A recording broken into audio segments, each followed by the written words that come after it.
The following program may contain coarse language, violence, nudity, mature subject matter, or scenes which may not be suitable for all viewers. Viewer discretion is advised.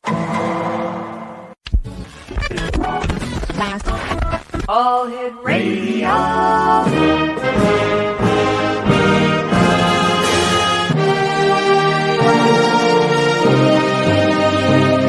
Welcome to the X Zone, a place where fact is fiction and fiction is reality. Now, here's your host, Rob McConnell. And welcome back, X Zone Nation. Wow, that first hour was kind of a... When this is the difference between what we used to do and what we do now. When we were doing live radio at CKTB and other stations across Canada, it was very simple. You know, you had about 3 or 4 producers and everything was live. And if there was we had things called carts, and these were little cassette, like 8 tracks. And you had all these machines in front of you, 1, 2, 3, 4, and you had all the carts lined up. So all you would do is you take a cart, for example, Aliens and Bob. All you do is you take the cart that says Alien and Bob, and you slide it into the cart machine, and Le Voilà would play. But here with modern technology and all the wonders of digital miracles, I guess, when you hit a button and it doesn't play, it's like, uh-oh. Then we've got a producer and an engineer scurrying around looking for what has happened until we finally get the song. So we apologize to our good friend Charlie Rumba and his followers around the world for not getting that song when we did. But you know what? We did get it, and we did play it, and it's a great song, and I can't wait until Charlie Rumba comes out with more songs so that we can play them here as we did tonight. Aliens and Bob. Wow, from Aliens to a Swami. That's right. This hour we have Swami who's going to be joining us. His name is Swami TIRTHA, and he is a mystical channel and a healer, born psychic, medium, healer, and shaman. Joining us now from parts unknown is the Swami himself. Hey, Swami, how are you tonight? Hey, Rob. Thanks for having me on the show. You know, Swami, I've been doing this show for 33 years. And you, sir, are the very first Swami we've ever had on the show. Look at that. I must ask you, what's with the Orange Cowboy website when you're a Swami? Yeah, well, you know, Krishna was a cowboy, wasn't he? He herded the cows. And I wore the hat because it kept the sun out of my eyes. And people started calling me the Orange Cowboy, and they loved it. They laughed. Yeah. I said, okay, well, make people happy. Well, first time Swami, dressed in orange. You know, I figure if the Beatles can have a yellow submarine, we can have an orange Swami here. There you go. Tell us a little bit about yourself, Swami. Sure. Well, let's see. Started off my life in an unusual place back in the 60s. Well, when the Beatles were in India meditating, that was all we knew about meditation, yoga. We didn't have yoga on every corner, and we had no discussion of ETs that I knew about. Psychics, mediums, none of that was in our vocabulary. But then I started to have some strange dreams at night that I'd be separated from my parents. I'd have multiple parents, and this was a recurring dream for probably 10 years. And closer to the 10th year, it was around the Vietnam War. And so my dream changed. And now in my dream, I was the soldier coming home from war. And my parents moved and didn't tell me where they moved. Very disturbing. Then I started driver's education. And I started having dreams. I'd step on the gas and the car wouldn't stop. Had my father check the brakes on his car and all that. Now one day we're in the car, real life. And we're at a T intersection. Mm-hmm. And across the street from us is a funeral home. And I'm looking up at the funeral home. And all of a sudden, my whole vision swirls black. And I just start crying. I don't want you to die. I don't want you to die. And oh, my God. When I could see again, they turned back and they're looking at me. And my parents go, what are you talking about? And within a year, they were in a car crash and they passed on. And we had multiple parents, multiple couples looking out for my brother and myself. So this stuff that is such a beautiful gift helping people at that time was not a gift at all for me. And after the grieving process, I said, I got to figure out what this is, because it's not possible. It's cynical. We laughed at people who meditated, and the whole country more or less did, basically. So I really just, I was in the radio and TV film myself, college times, and I just put it all aside and said, I got to get into this. And I just finished college at a meditation college, became a meditation teacher. And it's been back and forth. God's been pushing me into the mainstream and then back to the meditation world and mainstream and spiritual world. And so that's how it all kind of started. My goodness. Have you ever had an encounter with an ET? I had, actually. Going to high school one day, I was walking through some little bit of forest, and I just looked up at the gray sky, and there was a grayer silhouette of a spaceship sitting on top of the trees. And I think there was like a bubble, a second, where I just sort of like popped back into my awareness, looking at the spaceship, and I go, okay, well, and I walked to school. But then I started drawing this picture of what I now know is that very famous alien face, that almond eyes and all that. Yeah. And if you remember in art class, they used to tell us, if you want to draw a horse, see the horse in your mind and draw it. Right, exactly. I could never see anything in my head, but I saw this alien face, and I didn't know what it was. I didn't know it was an alien face. And I had a name for it, and only over the decades when I started, I saw somebody else say, here's an alien ship in a silhouette of a gray. It was exactly what I saw. And when I saw that face, and little by little, it started to dawn on me, I had an encounter, and I have a feeling that second was probably a second in my time, but it was, I think, a lot longer, and I think I was up in that ship somehow. I am grateful that we're all able to talk about these topics openly these days. Yeah. And because, as I was saying earlier, so many people have had these encounters, premonitions, psychic experiences, and they didn't want to talk about it because they felt as if they were going to be scorned by society, their family and friends. Yeah. But now, because of people like yourself, the work you do, the people that you meet, the hearts that you touch, people are able to be themselves, and they're able to tell their stories, share their stories. And by doing this, I believe that more and more people are going to be able to help solve the puzzle that we all have in front of us. And I used to use the analogy that each and every one of us has a piece of this jigsaw puzzle in our pocket. And if we were all to come to the table and work on this puzzle together, we'd solve it.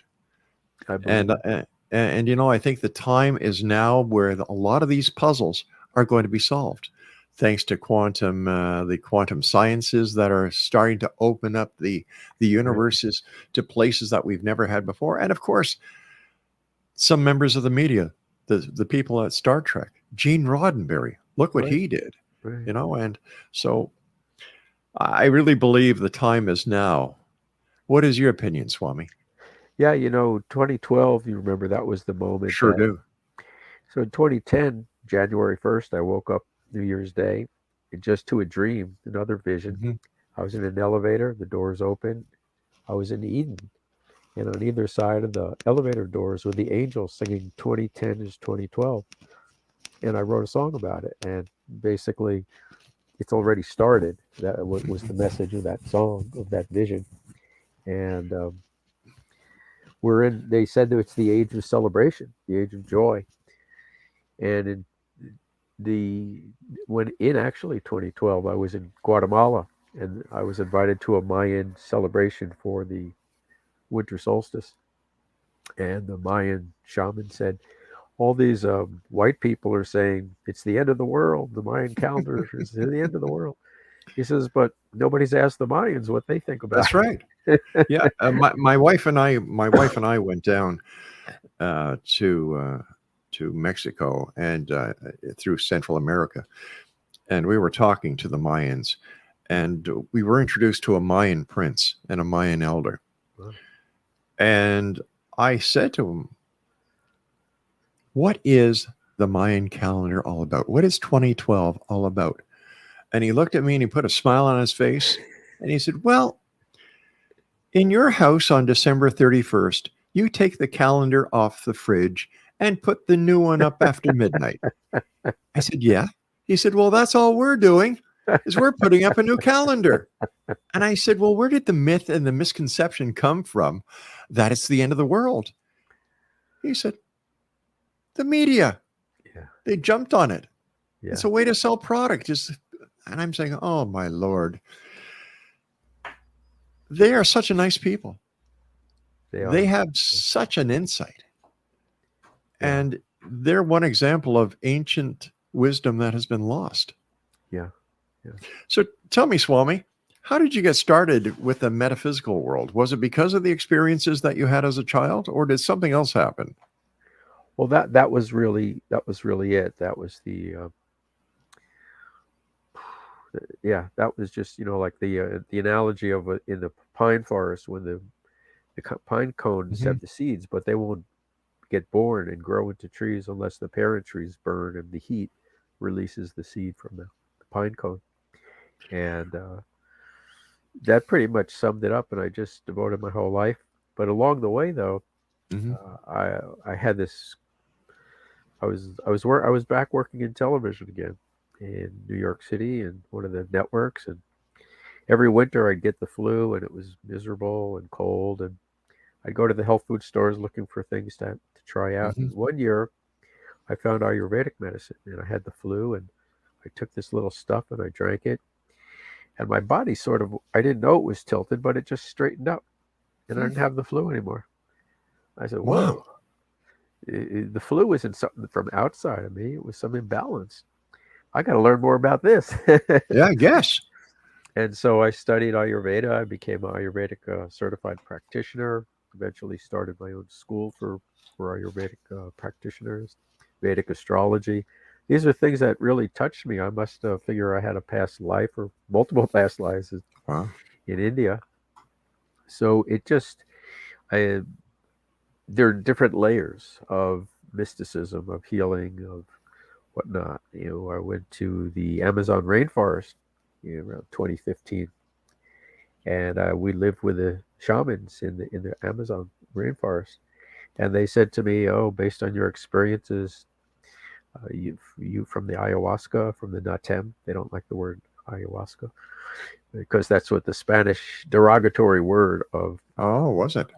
Yeah, it was. They called it the devil's weed, and that's what it is. So they like the word natem, but nobody knows that. So I figure I'd say ayahuasca.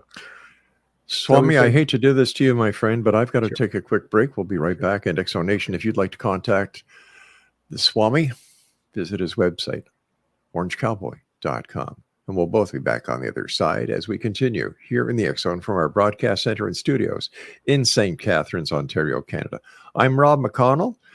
Swami TIRTHA is our guest, and we shall both return with more. And in fact, when we come back, I'm going to ask the Swami not only to tell us about his time in the Amazon, but also his time living in the Himalayas. We'll be back. Don't go away. And welcome back, everyone. Swami TIRTHA is our special guest. His website is orangecowboy.com. All right, so please continue about the Amazon adventure that you've had. Sure, living with the shamans. Yeah, so we saw different shamans. One of them blew alcohol and fire at us to purify us, and he looked at a candle and would read each person. And for me, he said, "You're a natural born shaman."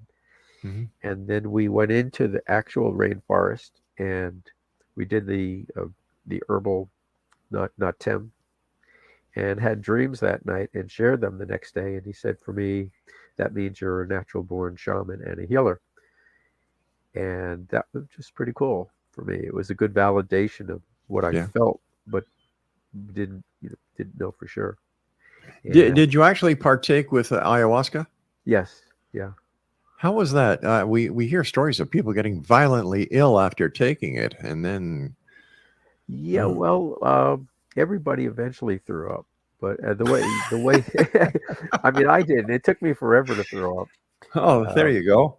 But the way it was presented to us somewhere along the way was it's a poison, it'll kill you if you don't throw up. And Right. some people were wailing and crying all night long. I had to go back, and a lot of the guys had to get a second dose because it was quite mild. They explained it to us. It's the feminine version of peyote. So the male version, peyote, would be much stronger of an influence, supposedly. Hmm. Uh, So, what did you experience after ingesting this wonderful love potion? I don't remember too much other than like I saw seeing colorful snakes, but we were staying in tents outside, and we had partners, and my partner said to me, "You kept going out and helping everybody who was sick. You'd hold their toilet paper, you'd hold their flashlights." So I was like helping everybody all night. I sort of knew I always did that. But somewhere in the middle of the night, I just got up. I said, okay, it's time to get rid of this stuff. I've had enough of it. And I just spit it out or vomited it out. So would you suggest this as a way that people could experience the inner vision and quest that they seek? Well, certainly it's a way. Yeah. One of the gals in our group afterwards, she went to John Perkins, if you've heard of him. He's the one who sort of put this whole group together. He wrote a book. I forgot the name of it, but basically how the CIA is doing all this the economic hitman, I think is the name of the book. And he's a shaman, American shaman, teacher in Florida. Mm-hmm. And he does shamanic journeys. And she went to him afterwards, and she said she got the same experience in the journey that she got from the Natem, but without having to ingest it. Oh, so there you go. There's a couple of ways to do it. Yeah. Is meditation one way? Meditation is, I think, a gradual way. It's more natural in the sense that it develops over time, and I think that it's not an either or, is what I'm trying to say. I think meditation is a great thing for anybody, whether you're an athlete or a Swami, or anybody in between, a piano player, and just clear your mind, calm your mind, help find yourself. I think in the 60s, when meditation and yoga became very popular to the West, that the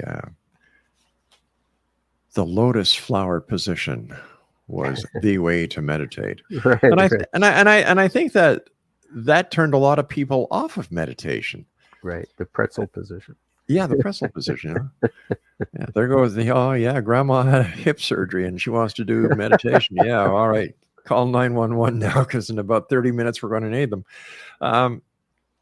But how does one... I'm sorry? Oh, no, go ahead. I was just going to ask... Sorry, I'll listen. I will listen. You're the guest. You go ahead. I think I was going to follow up on what you're saying. There's this misconception that the way to meditate is sitting straight, not moving, cross-legged. And that's a way, but serving people, being in service to people, is another way. People are police, firemen, soldiers. They serve people. And then there's also other active meditations. And one of the things that I discovered or was shown, is how to do real-time healings. Like, so for example, somebody would come to me in the past, we'd sit down and I'd talk to them, give them some herbs, give them some food recommendations, and they go out in the world and then they work with it. But there are people who I find, if you're going to grow in life, you have to become active. You can't just sit. Yeah. And so I was shown how to do something I call instant energy healing through the heart. So you're stressed at work and the people are yelling at you. The people are, and you just sort of put your hand on your heart. You kind of say a prayer for the best for that moment. You take a breath, and it goes away. And there's research that just touching your heart helps you calm down. And so I try to help people. I show people in real time not sitting in the office, but Mhm. somebody who has a problem holding their bowels while they're out in the world because of Right. anxiety, I go out with them and work with their thought patterns, and then they're out there and it's happening. They're not having that problem anymore. Excellent. So real time, I think, is perhaps the most important of them all because it's the final test.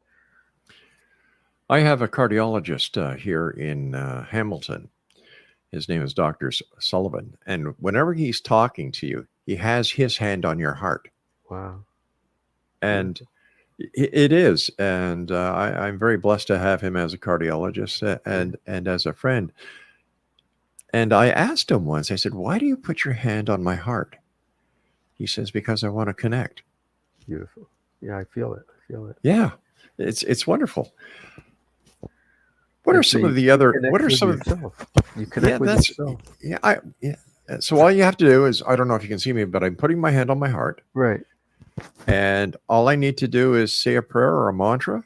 What is the thing you most want to address right now? This is the exercise, so I'll do it with you. Okay. Think of the thing you most. So maybe it's a health issue, a physical health, a mental health. Maybe it's a relationship issue. Right. And you say whatever term you use, God, Spirit, Angel, thank you for already making this happen for the highest good of all.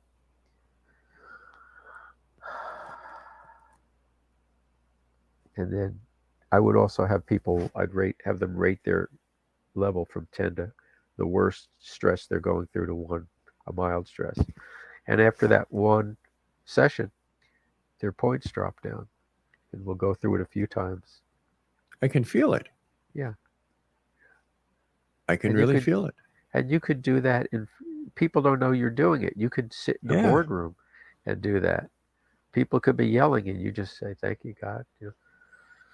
So you're grateful. It's already happened. That's the part of it, and you've cleared yourself out. You go on. Thank you for that, Swami. My pleasure, Rob. Swami, my producer is asking me to ask you a question. What does the title Swami mean? Yeah, Swami is just a Sanskrit Hindu word for monk. That's it? Yeah. So you're a monk. That's it. I think Swami is a real cool name. Yeah. Well, I took the name to honor my guru. He made me a Swami, so. You've lived in the Himalayas. You've let me see. You were in the Amazon. You were in the Himalayas. What was it like in the Himalayas? It seems so mystical in the Himalayas. It is in every way. I mean, the pine cones are like 2 feet tall. My gosh. You feel like you really are a part of nature. You don't feel like you command it and control it. And the steps of the rice fields, the beauty, the visuals, their Himalayan mountains ranges, they call them hills. Oh, those are the hills because you have the really big mountains like Mount Everest. Right. So was this in Tibet? This was in India. Nepal, India? This was in India still. You go from Rishikesh, where the Beatles were. You go up north from there. And how long were you there? I was there for a little bit of time every year for probably about 10 or so years. And while you were there, what did you learn? What did you experience? And how did it make you? How did it make you feel? Did you feel whole? Did you feel enlightened? I felt like a little bit like I was home, not completely, but I felt like I was returning to someplace comfortable. And I really went to visit and spend time with my guru, my Swami, every year. And the funny thing is, when you leave and you start driving down the mountain, right, all of a sudden it's like the sun is like going down. You didn't know you were in this basking sun warmth of my guru. Right. And as you start to go further away, you realize, oh wow, I just was somewhere special. That's probably the best experience I could share about that. Swami, we have to take our next break. Please stand by. Thank you very much for taking time to visit with us tonight, Swami. Thank you, Rob. Appreciate it. Exonation, Swami TIRTHA is our special guest. And if you'd like to find out more about Swami, maybe you'd like to contact him. His website is orangecowboy.com. This is the X Zone. I am Rob McConnell. Don't forget, you can listen to us 724, 365 on your radio, on any streaming service that you have, just by going to www.xzbn.net. We'll be back. Don't go away. And welcome back, everyone.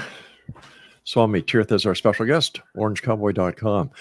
Swami, how many books have you written? Oh, I think I've written about 5 books, 6 books by now. Yeah. And in your opinion, sir, which book that you have written has touched or helped so many people, the most people? I'd say in terms of help, I'd go by pure numbers. The first book I wrote, the Ayurveda Encyclopedia, it's about 700 pages, full-size book, full-size page. It's about 30,000 copies, #1 bestseller on Amazon for many years. So that was quite a surprise, a happy surprise for me. Now, you're a psychic, you're a healer, you're a channel. Yeah. How do you hone your skills? I more and more try and listen to what I'm called to do. More and more try and do what the flow is happening instead of resisting it. That's the simple answer. It's not simple to do, but it's a simple answer. Eating healthy foods, meditating, staying in nature, connecting more with people, and practicing. In your opinion, can anyone be a psychic or a healer? I believe we're all psychic. You know, you've heard of mother's intuition, and certainly fathers, I believe, have that too. I think most people, maybe they don't use it, but you may have like a great musician. You know, they just have a gift, very intuitive. They play songs and everybody loves them. So that to me is psychic, intuitive. Oh, yeah. How did you become professionally involved with psychic mediumship? Well, it's a similar story, you know, in a sense to the one about the funeral home and my parents. Right. Yeah. I was out in my yard and I saw the fattest bird on my fence post. I pulled out binoculars and it was an owl in the middle of the day. And owls, in the back of my mind, I said, oh, they're symbolic of death and metaphysics. And a few days later on the internet, there was a show called Somebody the Psychic. And I had never really known much about the psychic, so psychic medium. And I was watching the show and I was brought to tears how this person would contact people from above and people who have passed on and tell these people about it. And these people would be healed, that they missed their parents or they got closure. And as I was in tears, suddenly that black circle happened again for me, the same one that told me my parents were dying. And then I heard the same voice and it said, now you can go deeper into your mediumship. And I said, whoa, okay. And I knew a lot of psychics and mediums, and a lot of them studied at Lilydale Assembly in upstate New York. Yeah. And so I went out there and I had the great fortune of studying with a number of TV psychic mediums, Lisa Williams, Tony Stockwell from England, and Janet Nohavec, who recently passed. I don't know if you've interviewed her over the years. And so studied with them, took a group how to give readings to groups and also how to give them to one-on-one. Oh, I'll tell you a story that's really cool there. My first time in Lilydale, you go to their church assembly and it's outdoors in the forest. And what they do is the registered mediums get up and read the people in the audience. And one of them, so I'm sitting there and I'm starting to feel very agitated. I can't sit in the chair properly on the bench. And my attention is taken away from everything. And suddenly I hear, you in the orange cowboy hat, would you like a reading? And that was me. And I go, yeah. She says, you have this giant angel behind you. And they said that when you were young, you drowned twice, and both times you went to heaven. and both times you brought light back to the earth. And then she went on, and my friend says, did that happen? I'm trying to remember. And all of a sudden, I did. I fell into two pools, two above ground pools as a kid, and suddenly just popped out. Not that, not that the ambulance came or anything like that. And I was so lit up from that realization that something real happened in my life. I used to go around as a kid moping, nothing ever happens to me. But I think what I meant was, why don't I ever have a connection to spirit? Right. And once I realized that, people said to me, you're like a whole different person. You look so different. I was so alive. So I just thought of that. I haven't thought of that in a couple of years now. What's it like being able to communicate with the other side and bring closure to people who miss that final opportunity to say goodbye, I love you? Yeah, yeah, yeah. Sometimes there was one gal. She was so insistent. What did my husband say to me in the hospital the last day before he died? And I heard he says, I love you. And I told her that, and she broke down in tears. She goes, yes, that's right, thank you. And it's so rewarding. It's like every the more you can, whatever you do, when people Right. are truly touched, it makes life, everything you do so worthwhile. And yet, just yesterday, a gal asked me to do a reading for her cat who is dying. So Right. and she's a psychic medium. So she says, "Can you help me come to terms with this? Because I can't hardly deal with it." And so it works even as a prevention and a preparation as well. Has there ever been a time when somebody's come to you, Swami, and asked you to connect with somebody on the other side, Yeah. and the person on the other side has basically said, I don't want to talk to them. I don't want anything to do with them. Well, yeah, Rob, that actually, in multiple reasons, that has come true. A friend of Really? mine, I was doing a reading for him. I got his grandparents, his other grandparents, and finally says to me, "How come you didn't get my father?" And and then I get a sense that there's a spirit over here. I go, "Did your father not show up in your life?" And he goes, "Yeah, he never showed up in my life." I said, "Well, he's standing over here telling me that." He goes, "If I just showed up now, you wouldn't believe it was him." And it was like, Wow. whoa. But on a sadder note, I've had a number of women who did not have very good relationships with their father. And they never even came through. And I only heard from other people that they were upset in the reading that their father didn't come through and apologize to them. He didn't come through at all. And sometimes somebody'd ask, "Well, what about my dad?" I go, "I'm sorry, he's not apologizing. He's just." So yeah, I imagine it must be hard for you because I feel that you're a very empathic person, and that you take the you take the hearts of those who come to you for help. You guard it and you yeah, take care of them. But it yeah, must be, and I believe it's hard. I know it would be very hard for me to have a mother or father in front of me who's asking to be connected with a child on the other side. yes.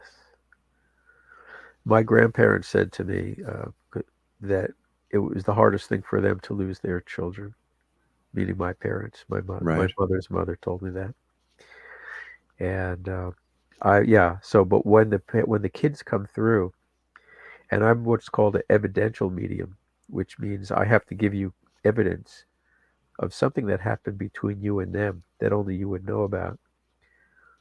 And that way you have faith that it really is happening. And I also need that faith to know I'm connected. I'm not just making stuff up. Right. So when they start telling those stories, I had a gentleman and his wife, and I told them about their son in the motorcycle accident. And I said, but he's telling me that just as that truck was coming, God took him out of there. He never felt any pain. And that alone was a huge relief. And then he said, listen, if you just drive around that road where I lost my life, I'll be there with you and you'll feel us together. And it was such a beautiful moment for them. Swami, we've got to take our final break. please stand by. And Exonation, if you'd like to contact the Swami, his website is orangecowboy.com. I'll be back as we wrap up this hour here in the X Zone with yours truly, Rob McConnell, right here from our broadcast center and studios in St. Catharines, Ontario, Canada. Don't go away. And we're back. Swami Tirtha is our guest, orangecowboy.com. First of all, Swami, thank you so much for joining us tonight. Great pleasure talking to you and meeting you, sir. Same here, Rob. It's been a joy. Thanks for having me. There's so many questions I have for you, and yet we have about 9 minutes left.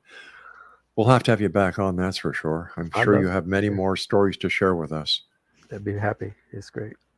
Tell us about your animal whispering experiences. We own 3 dogs, or we call them our 3 little girls. And one of the jobs that I had through the company that my wife and I own, REL-MAR McConnell Media Company, was the director of communications for the SPCA. So I have a love for animals that runs very deep. But you're a whisperer, the Swami animal whisperer. Tell us about that. Somebody asked me recently how that began, and I couldn't remember. But what I can tell you is that the horses are the dearest to me for some reason. They come to me in dreams visually. Mm-hmm. Somebody said to me, my horse is sneezing. Can you tell me what it's about? And one night I woke up in the middle of the night and I saw the horse with the sinus problems. Yeah. And I called the lady the next day. I said, there's something in the hay. And she goes, that's right. I got some new hay. I have to go back to the better hay. And then here's the funny part. She called me a few weeks later. She says, my farrier's here and he's trying to put shoes on the back of the horse's feet and he won't let him. And he said, call Swami, figure out what's going on. I don't have all day to stand around. so I said, are you standing there by the horse? She says, yeah. I say, well, the horse telling me that it's his front right hoof that's causing pain and he wants the farrier to look at that. She says, oh my God, he's lifting up his front right hoof. I love it. I just love it. Wow. I wonder what are the most talkative, if I can use that phrase, animal that you deal with? I'd say it's the horse. The horse, eh? Yeah. And the dog is the least talkative because they're devoted. They're in service to you. So if I say, what's the matter? He says, oh, don't worry about me. I'm here to serve Rob. I say, yeah, but if you're sick, you're not serving Rob. He says, well, reluctantly, they start to talk to me. Yeah. They are so wonderful. Yeah. They are so truly wonderful. Okay, now, first Swami here on our show in 33 years. First Swami whisperer for animals ever. But RV psychic tours? Tell me about this one. Boy, this is the new age. This is the age of joy, but we have to make that decision because we're everything is coming out right now. And do you want to keep these views? Do you want to keep these beliefs? And I had the opportunity to sell my house last year, and over about 6 months into the spring, I realized I don't know where I want to move, and why should I limit myself? So I got an RV, and I'm living in it right now. I'm in it right now. Wow. And I have I want to travel to Memphis and go to Grace. I'm called to Graceland for the longest time. I don't know why. And Sun City, and figure I'll swing by Dollywood, but then down to Texas is where I feel called for now. And so yeah, the RV psychic will be talking about the psychic things that are happening, that I'm getting, that and then regular psychic repair tips in the RV, places that I go. Went to a wonderful car museum, old time antique car museum, and so it's a little bit of a little mishmash of everything and a lot of humor. So we'll be able to say coming to a city near you. Yes, that's right. One quick question for you, Swami, and then we have to say so long. Sure. Do you have any messages for me from the other side? Oh, okay. Well, let's take a look. See. Okay, so the first thing is that they're so heartfelt. Their hearts are swelling with gratitude for what you're doing for the world, and it's like breakthrough. Like I see their hearts are swelling, breaking through our um, through this so-called reality, 3D reality, like the Matrix. So what you're doing from your heart, breaking through this illusion, and they're making me see that you're making people see a reality that's um, and they're in tears, grateful for you. You know, I'm almost starting to. I'm tearing up now to see them tear up.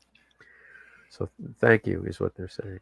Thank you, thank No, you, it's I who thank you, sir, for coming on the show tonight and for pleasure. sharing with us, and let our listeners know how they can find out more about you and where they can buy your books. Yeah, they could get the books on Amazon and Amazon.com, Amazon Canada, Amazon France, India, wherever there's an Amazon, the books are available. And Orange Cowboy, I have courses in how to be a medical intuitive, Wow. how to become a shaman energy healer, and how to practice Vedic astrology. And this is another reason why we have to have you on. You have so much more to share with us. I love this, Rob. I love to help. I love to be on like-minded places with like-minded people, and you're about the same like-minded age, I guess it looks like to me. And so, anytime, seriously. Thank you for that. And one more thing I'd Yeah. like you to do. What are your final thoughts tonight for the Exonation? What message would you like to leave with them, Swami? Okay, so this would be not me, but the channel. So, listeners of the X Nation, you are waking up. Thank you for waking up. You are the forebearers of the new world. You plug in here for energy. You become the open channel. Continue. If you're doubting, go out and build the world. If you don't see it, it's because it's there for you to build. Build the pillars of light for this new age. Be the ones who show the world the joy that really exists if we choose that. Thank you all, and keep listening to Rob's show. Swami, I want to thank you so much for joining us. Safe driving, safe travels, Thank you, sir. and Same with you. Good continued success and thank you, sir. exponentially success.